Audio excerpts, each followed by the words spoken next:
Hello, my name is Jenelle Grosser. I had Chapter 3, Section 12, which is conducting interviews. Interviewing is a very accurate and thorough information gathering tool because it involves direct communication. Interviews can be conducted in a variety of formats to best suit your objectives. For example, surveying community members could be beneficial when attempting to gauge their feelings on a specific issue. Interviewing an expert in a specific field can be helpful when developing an in-depth knowledge on a specific topic. And if you're trying to learn more about a target audience for an ad campaign, it may be best for you to put on a focus group.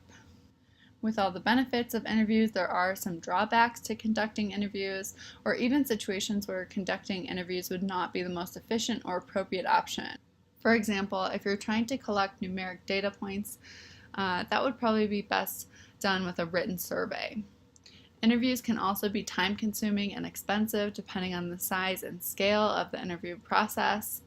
An interviewee may also have bias or a specific agenda towards or against your organization. So for that reason, data or write-ups can be sent to an interviewee to check for accuracy, but they should not be allowed to change any details to fit their agenda in the final write-up. In-person interviews can also be burdensome or intrusive, mostly just because of this digital age and people are afraid to talk to each other face to face. So there's 3 levels of formality to interviews. A formal interview would have predetermined questions that are asked exactly the same to all interviewees. A semi-formal, structured would have questions that are predetermined but may be deviated from during the interview process. In an unstructured interview, there are no predetermined questions, but rather the interview is conducted based on the situation. There were 4 different types of interviews that were outlined in the Community Toolbox, Chapter 3, Section 12. The first being face-to-face interviews. Some of the pros of a face-to-face interview include that it allows for greater flexibility and discretion. You can take cues from the body language of the interviewee as the interview is progressing. Another pro is that you know exactly who is answering the question. You can see the answers coming out of the interviewee's mouth, which is not the case with some of the other interview formats. You can also ensure that all of your questions are answered and answered thoroughly enough for you. So if you need to, you can ask impromptu questions or more probing, in-depth questions so you can get a sufficient answer that you're looking for. Some of the cons include that this can be a quite intrusive process depending on the type of information that's being divulged, and it can be expensive, time-consuming, and inconvenient depending on who you're interviewing. The second type of interview is a telephone interview. This should be kept to no longer than 10 minutes, and if you're recording, and this goes with all types of interviews, if you're recording, you should always ask permission, and you should always make sure that you call at an appropriate time. One of the pros of this type of interview is that you can gather information from interviewees that are far away. One of the cons of conducting a telephone interview is that you don't benefit from nonverbal cues from the interviewee, and the interviewee can be less trusting of people over the phone than in an in-person interview. The third type of interview is an email interview. Some of the pros to an email interview is that it's very convenient. You have the ability to completely plan out and ask very precise questions, and some interviewees may feel more comfortable in a written format. One of the drawbacks, though, is that in an in-person format, an interviewee may be more inclined to blurt out something or say things that they would never put in writing. So there is kind of a calculation with their answers in an email format. Some of the other cons include that you don't have the opportunity to probe further with your questions unless you start an email conversation, which can be burdensome, and it can come across as somewhat impersonal. The fourth type of interview is a focus group interview. And again, this type of interview would be really great if you're trying to learn more about a target audience for an ad campaign or something along those lines.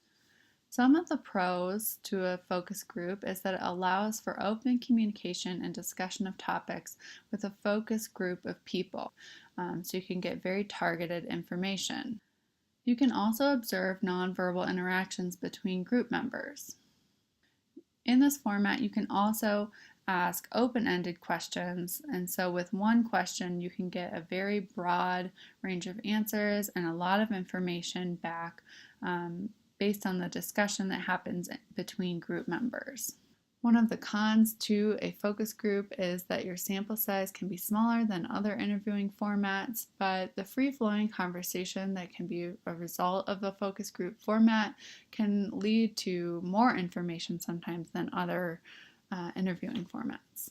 So in preparation for your interview, you should first determine the information that you want to know. From there, determine what would be the best method for interviewing to find out the information. You should always brainstorm your questions, edit and refine them before your interview starts. You should be knowledgeable of the topic that you're interviewing on, and you should be knowledgeable of your interviewee, so do your research. Dress appropriately for the interview, not too formal, not too dressed down, depending on who you're interviewing. You should practice at home and always be on time. During your actual interview, there's some important things to keep in mind. So you should always start the interview with some small talk or some lighter questions to make your interviewee feel more comfortable.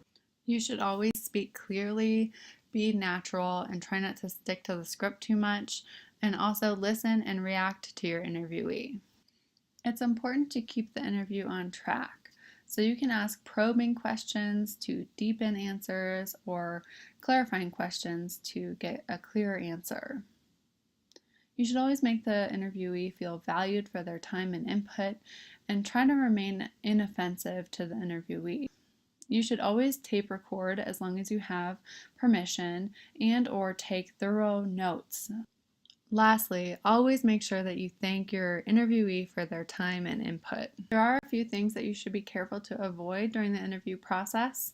You should never ask questions that put the interviewee on the defensive.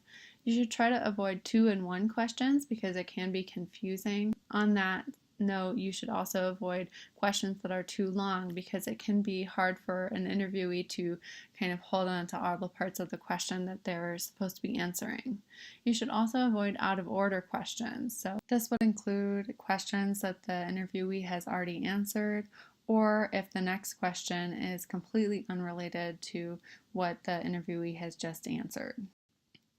So that does it for my presentation. I hope that you guys learned a lot. Thank you for watching.